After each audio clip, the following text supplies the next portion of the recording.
Uh,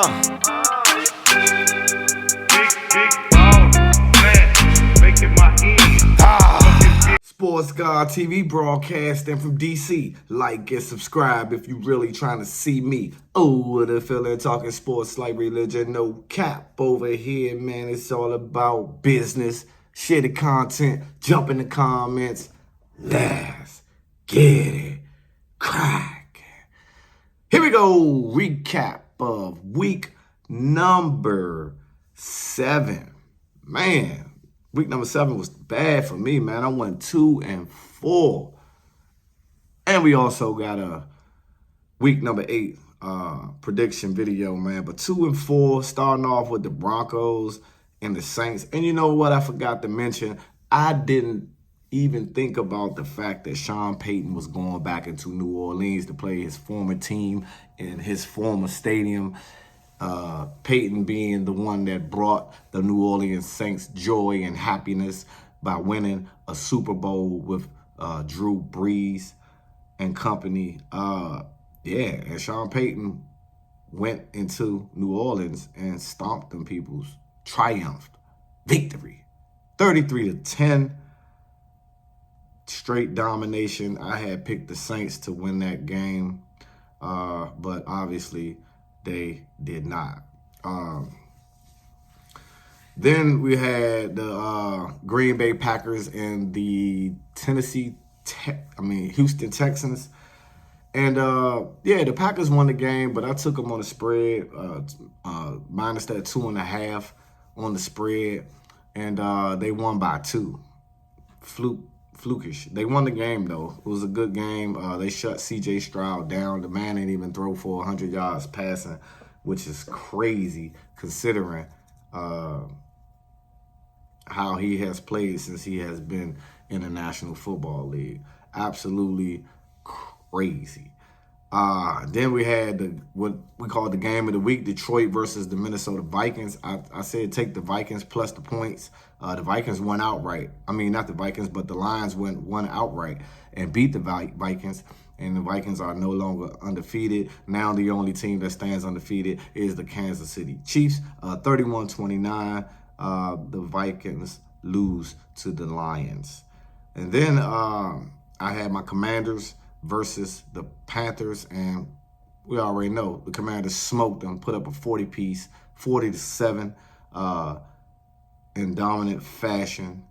They took care of business. And then it was the San Francisco 49ers versus the Kansas City Chiefs. I took the Niners. I said take the Niners on the money line. I thought they could finally get Mahomes, but Mahomes and his defense, they find a way to win. Andy Reid and company, they just found a way to win, and they got a spell cast over the San Francisco 49ers. As San Francisco is hurting. They lost Brandon Ayuk for the year, which is crazy for them. I don't know how they're going to pan out.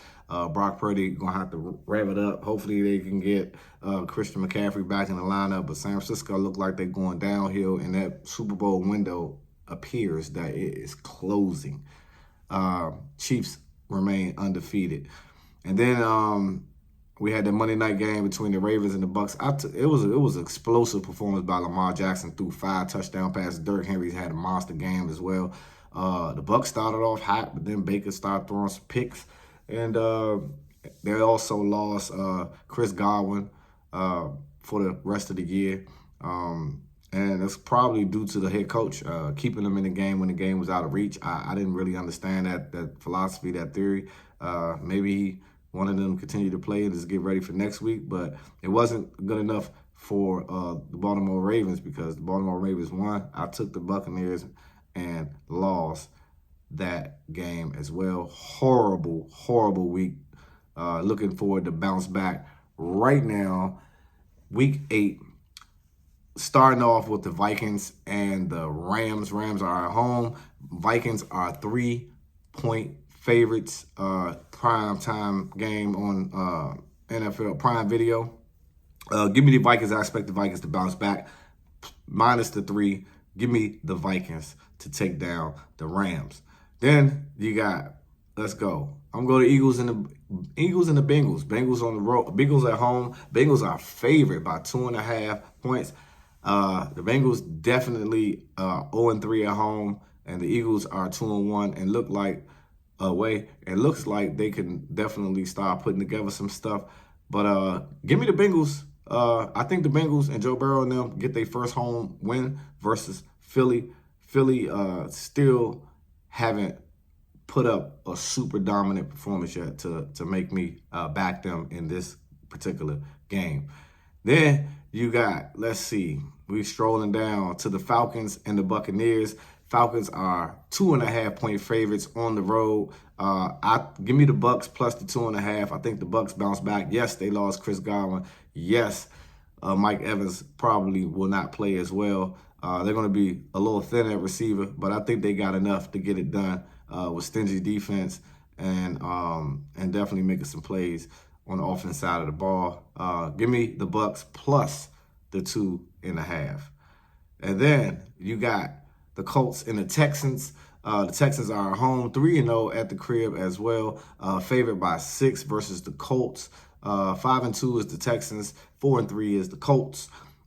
Give me the Texans. I expect them to bounce back and cover that -6 that they are favored by. Then you have the Bills and the Seahawks, 5-2. The Bills, 4-3. Seattle is 2-2 at the crib. The Bills are favored, -3. Give me the Seahawks at home plus the 3 points. Then you have probably should be the game of the week. My Washington Commanders versus the Chicago Bears. Number 1 versus number 2 as far as the quarterbacks that were drafted in the draft this year. Caleb Williams coming to D.C., his hometown, to face off with Jaden Daniels, potentially Jaden Daniels. He is week to week, and his progress is going to be monitored day by day. He may not start. This is a big game. Commanders are 3-0 at home.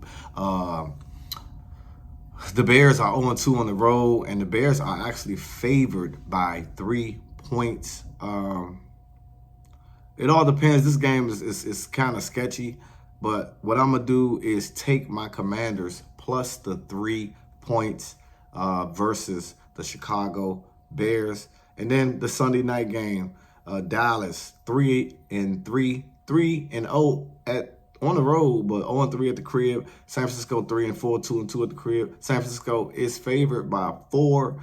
I'm not sure what to expect from the San Francisco 49ers. Dallas had a bye week. I think Dallas can finally step up and catch San Francisco at the right time right now when it seems like they are reeling and trending downward. Give me the Cowboys plus the 4 points. You already know who it is, man. It's your boy, Sports Guy TV, where we talk sports like religion. And I'm out. Until the next time.